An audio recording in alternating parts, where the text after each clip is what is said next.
வணக்கம் நண்பர்களே. இன்னும் ஒரு இனிய காலை பொழுதில் தீதும் நன்றும் நிகழ்ச்சியில் உங்களை சந்திப்பதில் மிக்க மகிழ்ச்சி அடைகிறேன்.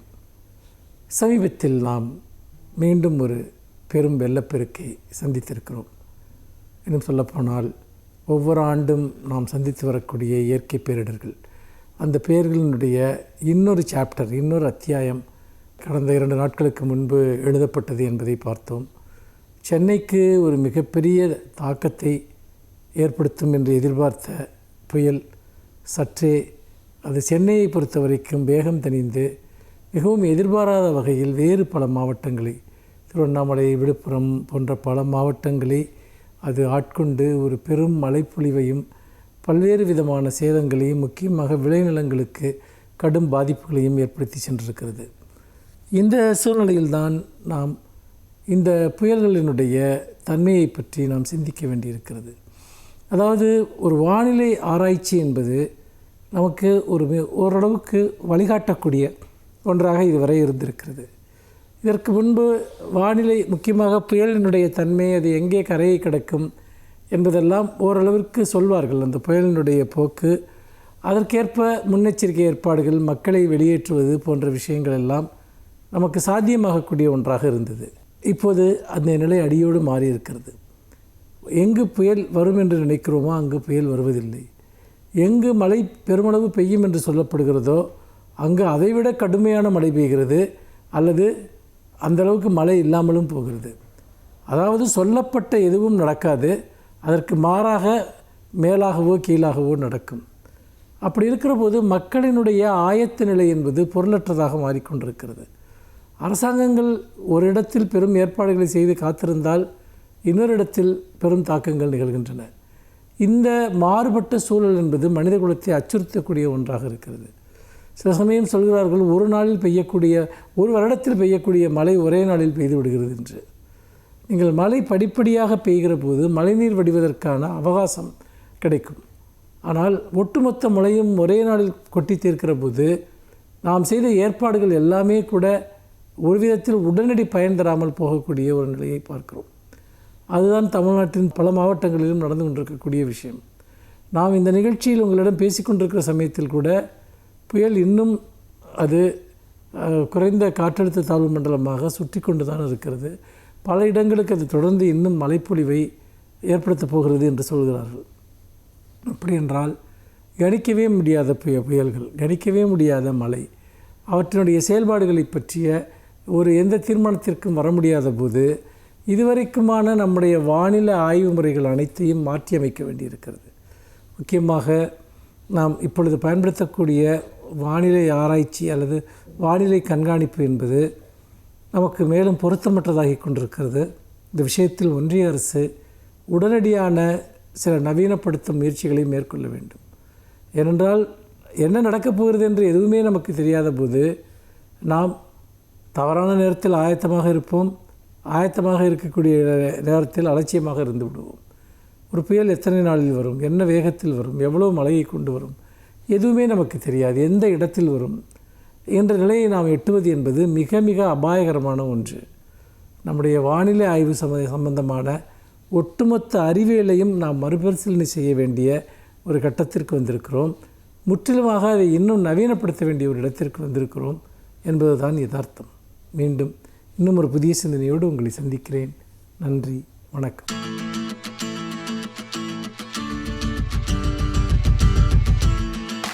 அனைவருக்கும் என் அன்பு வணக்கம். அண்மையில் மின்னம்பலம் என்னும் வலையொலியில் சொல்லாய்வு அறிஞர் அருளியாரினுடைய நேர்காணல் இடம்பெற்றிருந்தது.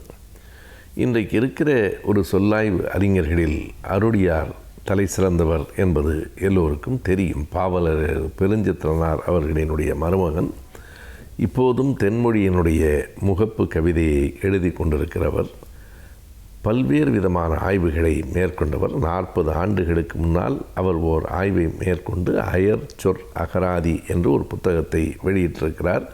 ஏறத்தாழ 200 பக்கங்களை கொண்ட நூல் அது. அதாவது நமக்கே பல சொற்கள் இது தமிழா அல்லது வேறு மொழியா என்று தெரியாது. நாம் தமிழ் அல்லது சமஸ்கிருதம் என்று கருதுகிறோம். அப்படி சமஸ்கிருதம் மட்டும் தமிழில் கலக்கவில்லை, இப்போது ஆங்கில சொற்கள் நிறைய கலக்கின்றன. இவற்றை தாண்டி அருளியார் அந்த நேர்காணலில் சொன்ன அந்த செய்தி நமக்கு உண்மையிலேயே அதிர்ச்சியாக இருந்தது. நாம் உலகத்தில் இருக்கிற 27 மொழிகளை கலந்துதான் தமிழில் பேசி கொண்டிருக்கிறோம் என்று அவர் சொல்லுகிறார். 27 மொழியினுடைய சொற்களா? ஆம்.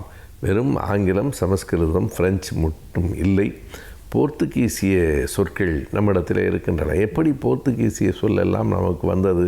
அவர்கள் ஸ்ரீலங்காவை ஆண்டார்கள், பிறகு அங்கிருந்து கொஞ்ச நாள் இந்த பக்கத்திற்கும் வந்தார்கள்.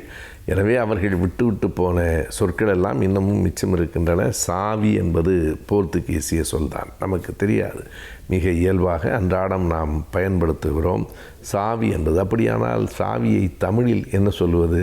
திறவுகோல் என்பதுதான் தமிழ் சொல். அது நாம் வழக்கில் பெரும்பாலும் சாவி என்று தான் சொல்லுகிறோம். ஈழத்து மக்கள் பேசுகிற போது அந்த திறப்பை எடு என்று சொல்லுவார்கள். திறவுகோலினுடைய சுருக்கம்தான் திறப்பு. எனவே சாவி என்பது அயல் மொழி சொல் என்று நமக்கு தெரியாது. அயல் மொழி சொற்களை பற்றிய ஒரு அகராதியை அவர் தந்திருக்கிறார். அவர் அந்த நேர்காணலில் சொன்ன ஒரு செய்தி, நாம் இயல்பாக அன்றாடம் பயன்படுத்துகிற சொல் ரிக்ஷா என்பது. முன்பு கை ரிக்ஷா, சைக்கிள் ரிக்ஷா, இப்போது ஆட்டோ ரிக்ஷா. எப்படி இருந்தாலும் இந்த ரிக்ஷா என்கிற சொல் எந்த மொழியைச் சேர்ந்தது? ஜப்பான் மொழி சொல் என்று அவர் சொல்லுகிறார். ஜப்பான் மொழி சொல் எப்படியோ நம்மிடத்தில் வந்து நின்று நிலை பெற்று விட்டது. நமக்கு இந்த ரிக்ஷாவுக்கு என்ன சொல்லுவது? ஆட்டோ ரிக்ஷாவை தமிழ் அறிஞர்கள், தனித்தமிழ் பற்றாளர்கள் சிலர் தானி என்று சொல்லுகிறார்கள். அதாவது தானே இயங்குவது ஆட்டோ என்பதிலிருந்து தானி என்கிறார்கள். ஆனால் இன்றைக்கு மக்களிடத்தில் தானி என்றால் யாருக்கும் தெரியாது, தமிழ் புலவர்களுக்குமே தெரியாது. ஆட்டோ என்றால் தான் தெரியும். அதனுடைய முழு சொல் ஆட்டோ ரிக்ஷா. இதில் ரிக்ஷா என்பது ஜப்பான் மொழியில் இருந்து வந்தது என்கிறார். இப்படி பலவற்றை சொல்லுகிறார். பல சொற்களுக்கான மூலம் நமக்கு தெரியாமலும் இருக்கிறது. யா என்று ஒரு எழுத்து. யா என்றால் கட்டு என்று பொருள். அந்த யா என்பதிலிருந்து தான் கவிதையை கட்டுகிறவனுக்கு யாப்பு இலக்கணம் என்று பெயர். அவர் ரொம்ப நல்லா பாட்டு கட்டுவார் அப்படின்னு இப்போதும் பேச்சு வழக்கில் இருக்கிறது. பாட்டு கட்டுவது தான் யாத்தல், யாப்பு. யா என்றால் கட்டு, யாப்பு என்பது கட்டி வைக்கப்பட்ட ஒன்று. அப்படி இந்த நரம்புகளால், எலும்புகளால், சதைகளால் கட்டி வைக்கப்பட்டிருக்கிறது என்பதால் தான் நம் உடலுக்கு தமிழில் யாக்கை என்று பெயர். யாப்பு என்பது கவிதைக்கான கட்டுமானம். இந்த உடம்புக்கே நாம் என்ன பெயர் என்றால் யாக்கை என்பது. இவற்றையெல்லாம் அவர் சொன்னார். அது மட்டுமல்லாமல் மிகவும் கட்டுமானத்தோடு உறுதியாக இருக்கிற தன் முதுகு பகுதியை பெற்றிருக்கிற காரணத்தால் தான் அதற்கு யாமை என்று பெயர். பிறகு அது ஆமை ஆகிவிட்டது. யா ஆ என்பது மாறும். யாமை என்பது தான் அடிப்படையான சொல். அது ஆமை என்று ஆகிவிட்டது என்கிறார். இந்த யாமை என்பது எப்படி வருகிறது என்றால், அதனுடைய முதுகு பகுதி, யானை காலால் மிதித்தால் கூட தாங்குகிற வலிமையுடையதாக அது இருக்கிறது. எனவே தான் அவ்வளவு கட்டுமானமுடையது யா. அதிலிருந்து தான் யாமை வருகிறது. பிறகு அது பேச்சு வழக்கில் ஆமை ஆகிவிட்டது. இப்படி பல செய்திகளை நாம் அறிந்து கொள்ள வேண்டிய, நாம் அறியாத செய்திகளையெல்லாம் அந்த நேர்காணலில் அவர் சொல்லியிருக்கிறார். அவருக்கு ஒரு வருத்தம் இருக்கிறது. இந்த அறிவையெல்லாம் மனிதர்கள் தேடவே இல்லையே என்று அவர் அந்த நேர்காணலிலேயே சொல்லுகிறார். இயற்கை தான். அறிவை தேடி மக்கள் அவ்வளவு எளிதாக வந்துவிட மாட்டார்கள். அறிவு மக்களை தேடி செல்ல வேண்டும்.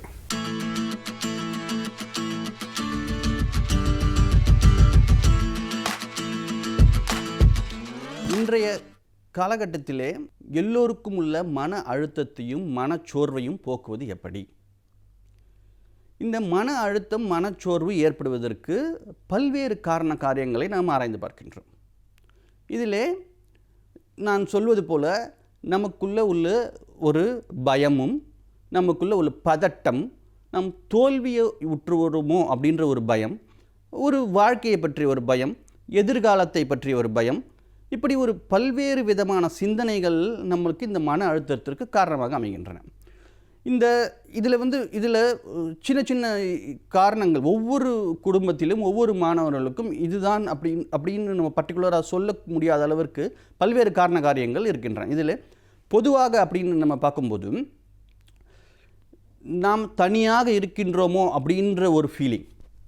இரண்டாவது, நம்மை தனிமைப்படுத்தி விட்டார்களோ அப்படின்ற ஒரு ஃபீலிங். அதையும் தாண்டி நம்மை வேறுபடுத்தி பார்க்கிறார்களோ அப்படின்ற ஒரு ஃபீலிங். இரண்டாவது, அதுக்கு அடுத்தபடி பார்க்கும்போது நமக்கு மட்டுமே அநீதி இழைத்து விட்டதா இந்த உலகம், இந்த சமூகம் அப்படின்ற நமக்குள்ளேயே ஒரு கேள்வி. இப்படிப்பட்ட கேள்விகள். இரண்டாவது, சின்ன சின்ன குடும்ப வன்முறைகள், குடும்பத்திலே ஒவ்வொருத்தருக்கு ஒருத்தர் புரிதல் இல்லாத ஒரு காரணங்கள், இந்த ஒரு சிச்சுவேஷனை எப்படி நாம் கையாள வேண்டும் என்பதை பற்றிய போதிய அறிவு இல்லாத காரணம். அறிவுன்னு சொல்ல முடியாது, அறியாமைன்னு சொல்லலாம். அறியாமை. இது இப்படி பல்வேறு காரணங்கள் இருக்கின்றன. இது பொதுவாக. ரெண்டாவது, குடும்பத்தில் உள்ள முக்கியமான உறுப்பினர்களுக்கு முன்னாடி இருந்த வருமானம் இப்பொழுது இருக்காது. அது ரெண்டாவது, அந்த ஒரு வீட்டிற்கு தேவையான சகல வசதிகளையும் அவனால் முன்னாடி இருந்தது போல் அவனால் அனுபவிக்க முடியாது. இரண்டாவது, குழந்தைகளுக்கு ஏன் இப்படிப்பட்ட ஒரு மன அழுத்தம் ஏற்படுகின்றது? குழந்தைகள் இந்த டிஜிட்டல் லேர்னிங், ஆன்லைன் லேர்னிங் இப்படி சொல்கிறோமே, இதையெல்லாம் நாம் எப்பொழுது கற்றுக் கொடுத்திருக்கிறோம் குழந்தைகளுக்கு? இல்லவே இல்லை. இன்றுதான், இப்பொழுதுதான் புதிய சூழல். இந்த சூழலே குழந்தைகளுக்கு ஒரு மிகப்பெரிய ஒரு புதிய சூழல். இந்த சூழலிலே குழந்தைகள் தங்களை பாதுகாத்து கொள்வது எப்படி? இந்த சைபர் கிரைம், சைபர் புல்லிங் இப்படின்னு சொல்கிறார்கள், இதிலிருந்து எப்படி பாதுகாக்க? ரெண்டாவது, இந்த சூழலிலே நம்ம உட்கார்ந்து நம்மளால் எவ்வளவு நேரம் அந்த ஆன்லைனிலே கிளாஸை கவனிக்க முடியும் அப்படின்ற ஒரு பயம் குழந்தைகளுக்கு. ரெண்டாவது, குழந்தைகளுக்கு இந்த ஆன்லைனில் தான் நம்ம அசஸ்மெண்ட் பண்ணுறோம், எவாலுவேஷன் பண்ணுறோம், இதெல்லாம் ஒரு குழந்தைகளுக்கு ஒரு பயம். அந்த ஆன்லைனில் டீச்சிங் பண்ணுறவங்க என்ன சொல்லுவாங்களோ, எல்லா குழந்தைகளும் கேட்குறாங்களே, நம்மளை பற்றி என்ன சொல்லுவாங்களோ, நம்ம என்ன பேச முடியலையே. அது ஒரு சில குழந்தைகள் பார்த்திங்கன்னா, நீங்கள் முன்னாடி ஒரு க்ரௌடில், ஒரு கூட்டத்திலே முன்னின்று வரமாட்டார்கள். ஒரு அச்சம் தான் காரணம் அதற்கு. ஸோ இதையெல்லாம் போக்க வேண்டும். இதற்கெல்லாம் லீடர்ஷிப் ஸ்கில்ஸ் நம்ம எப்படி இம்ப்ரூவ் பண்ணுறது அப்படின்ற விஷயம் இருக்குது. இந்த மாதிரி பல்வேறு காரணங்கள் இருக்கின்றன. கல்லூரி மாணவர்களுக்கு எடுத்துக்கொண்டே வேணால், எக்ஸாம்ஸ் இருக்குன்னு சொல்கிறார்கள், ஆனால் இல்லை. எக்ஸாம்ஸ் வரும்னு சொல்கிறார்கள், ஆனால் வரல. அடுத்த உயர்கல்வி படிப்பது எப்படி? இந்த உயர்கல்வி நம்ம எப்படி அணுகுவது? இதில் காலேஜ் எப்போ திறப்பாங்க? நம்ம காலேஜ் லைஃப்பை எப்படி என்ஜாய் பண்ணுவது? அது கேரியர்ஸ், அதாவது அடுத்த கட்டத்திற்கு எப்படி செல்வது? இப்படி பல்வேறு காரணங்கள் கல்லூரி மாணவர்களுக்கு இருக்கின்றன. அது மாதிரி அடலசன்ஸ் அப்படின்ற பார்க்கும்போது அவர்களுக்கும் உள்ள மன அழுத்தம் இருக்க தான் செய்யும். ஏன்னா அவங்க எல்லாருமே ஒரு ஃப்ரெண்ட்ஸ், பியர்ஸ் குரூப்ஸ்ன்னு சொல்லுவார்கள், இவர்களோட கனெக்ஷன் ஆகியிருக்காங்க. அப்போது ஒவ்வொருத்தருக்கும் பேசி அளவலாகி வெளியில் ஒரு சாதாரணமான ஒரு சூழல் கிடையாது. அவங்களுக்கு என்ன ஆகுது? ஒரு விளையாட்டினுடைய நேரம் கட் ஆகிடுது. அதே மாதிரி மற்ற மாணவர்களுடைய, அதாவது சக மாணவர்களுடைய அளவலாகக்கூடிய நேரம் இல்லை. அதாவது ஒன்றுக்கு ஒன்று ஃபேஸ் டு ஃபேஸ் அப்படி கிடையாது. வீடியோ கால் பண்ணலாமா, அது வேறு விஷயம். இப்படி எல்லாமே ஒரு சாதாரணமாக இருக்கின்ற நிலைமை தலைகீழாக மாறும்போது அந்த அச்சுறுத்தல் இருக்கத்தானே செய்யும். இதை எல்லாமே நம்ம ஒவ்வொரு ஏஜ் குரூப் அப்படின்னு சொல்வார்கள். இந்த குழந்தைகள் 1 முதல் 5ஆம் வரை உள்ள குழந்தைகளை எப்படி கையாள்வது? 5வது படிக்கும், 6வது படிக்கும் மாணவர்கள் முதல் 8ஆம் வகுப்பு மாணவர்கள் வரை உள்ள குறைகளை எப்படி கையாள்வது? பிறகு 12ஆம் வகுப்பு மாணவர்களுக்குள்ள மன அழுத்தத்தை எப்படி போக்குவது? டீனேஜ் கல்லூரி மாணவர்கள், குடும்ப நண்பர்கள், குடும்ப உறுப்பினர்கள், வயதானவர், இவர்கள் ஒவ்வொருவருக்கும் ஒவ்வொரு மாதிரியாக இந்த மன அழுத்தத்தை கையாள வேண்டும். பொதுவாக இந்த ஒரு பதிவிலே நம்ம குழந்தைகளினுடைய மன அழுத்தத்தை, படிக்கிற மாணவர்களுடைய மன அழுத்தத்தை போக்குவது மட்டும் எப்படி அப்படின்றத மட்டும் நம்ம பார்ப்போம். இப்போது எல்லாருமே ஸ்கூல் கேம்பஸ், ஹாஸ்டல் கேம்பஸ் இப்படிலாம் கேள்விப்பட்டிருக்கோம். ஆனால் ஹோம் கேம்பஸ், இதுதான் புதிய வார்த்தை. ஹோம் கேம்பஸ் அப்படின்ற வார்த்தை புதிது. அதாவது வீட்டுச் சூழலிலே கல்வியை கற்க வேண்டும். வீட்டுச் சூழலிலே நீங்கள் கல்வியை கற்க வேண்டும். இந்த வீட்டுச் சூழலிலே நீங்கள் கல்வியை கற்க வேண்டும் என்றால் அதற்குள்ள வழிமுறைகள் என்ன? அந்த கல்வியை மன அழுத்தம் இல்லாமல் எப்படி ஒரு என்ஜாய்மெண்ட்டோட, ஒரு ஹாப்பி லேர்னிங்னு சொல்வார்களே, அந்த மாதிரி ஒரு ஹாப்பியாக எப்படி அந்த கற்றுக்கொள்ளலை நாம் உள்வாங்குவது? இதன் மூலம் நம்மளுடைய படைப்பாற்றலை எப்படி மேம்படுத்துவது? இப்படி குழந்தைகளுக்கு நாம் பயிற்சிகள் கொடுக்க வேண்டும். அது ப்ராக்டிஸ் மேக்ஸ் அ மேன். பயிற்சியும் முயற்சியும் இருந்தால் வாழ்க்கையில் என்ன வேணால் நம்மளால் சாதிக்க முடியும். மாணவர்களே, கண்டிப்பாக வாழ்க்கையில் நீங்கள் என்ன வேணால் சாதிக்க முடியும். அந்த நம்பிக்கையை வளர்த்துக்கொள்வது எப்படி? சுய ஊக்கம் சொல்வார்களே, செல்ஃப் மோட்டிவேஷன், அதுதான் இந்த காலகட்டத்திலே மிக மிக முக்கியம். உங்களை பற்றி நீங்கள் என்றைக்குமே குறைவாக எடை போடாதீர்கள். உங்களுக்குள்ள ஒரு திறமை கண்டிப்பாக இருக்கின்றது. அந்த திறமையை எப்படி நீங்கள் வெளிக்கொணர்வது? இப்போது நம்ம ஒரு உதாரணத்துக்கு சொல்வேமானால், மகேந்திர சிங் தோனி அப்படின்ற ஒரு கிரிக்கெட் கேப்டன் எல்லோருக்குமே தெரிந்த ஒரு நபர். அவர் சிறிய வயதிலேயே அவர் விளையாட்டின் ஆர்வம் இருந்தது உண்மை. ஆனால் ஃபுட்பாலில் தானே அவருக்கு ஆர்வம் இருந்தது. திடீர்னு கிரிக்கெட்டிலே அவர் எப்படி அவர் இன்வால்வ் பண்ணி கொண்டார், அதில் அவருடைய திறமையை எப்படி வளர்த்து கொண்டார், அவருடைய காலகட்டத்திலே அவர் அவருடைய சந்தித்த இன்னல்கள் என்னென்ன, அவர் எப்படி வாழ்க்கையில் வெற்றி பெற்றார், அவர் கேப்டன் கூல் அப்படின்னு சொல்லக்கூடிய அளவிற்கு அவர் எப்படி தன்னுடைய நிர்வாக மேலாண்மையும் ஒரு ஆளுமை திறனையும் எப்படி வளர்த்து கொண்டார், இதையெல்லாம் நாம் கண்டிப்பாக பார்க்க வேண்டும். மாணவர்களுடைய மத்தியிலே முக்கியமாக பழக்க வழக்கங்களை நாம் ஒரு லிஸ்ட் போட்டு நம் ஆசிரியர்களும் பெற்றோர்களும் மாணவர்களுக்கு சொல்ல வேண்டும். அது ரொட்டீன்ஸ்ன்னு சொல்வார்களே, ரொட்டீன்ஸ். அந்த ரொட்டீன்ஸும் அந்த ஹேபிட்ஸ், இது ரெண்டுமே தான் மாணவர்களை திறன்பட வாழ்க்கையினுடைய தரத்தை மேம்படுத்துவதற்கு உதவும். யோகா, மெடிடேஷன், பிராணாயம், இந்த மாதிரி ஒரு குறிப்பிட்ட ரொட்டீனான ஒரு வாழ்க்கை முறையை நாம் இந்த காலகட்டத்திலே மட்டுமல்லாமல் என்றைக்குமே பின்பற்றுமானால் நம்முடைய மனச்சோர்வு கண்டிப்பாக நீங்கும். இதை தவிர, அதாவது செயல்முறை மூலம் கல்வி, ஒரு மாடல் பேஸ்டு கல்வி, ரெண்டாவது ஒரு மியூசிக் மூலமாக நம்ம என்ன லேர்ன் பண்ணுறோம், ஒரு டான்ஸ் மூலமாக என்ன லேர்ன் பண்ணுறோம், இப்படி பல்வேறு விதமான நீங்கள் கற்றலையும் கற்பித்தலையும் கற்றுக்கொள்ள வேண்டும். ஒரே மாதிரி ட்ரெடிஷ்னல் லேர்னிங்க்கு நீங்கள் போகவே கூடாது. நம்மளுக்கு என்ஜாய்ஃபுல்லாக மூலமாக எதை நம்ம கற்றுக்குறோம், ஒரு மாடல் மேக் பண்ணி கற்றுக்குறோமா இல்லையா, நம்ம குக்கிங் மூலமாக அதில் உள்ள இன்ஃபர்மேஷன் என்னென்னு தெரிஞ்சுக்கிறோம், ஒரு கேமிங் விளையாடுறதுல கூட அதில் நம்மளுடைய லீடர்ஷிப் ஸ்கில்லை நம்மளால் ப்ரூஃப் பண்ண முடியும்.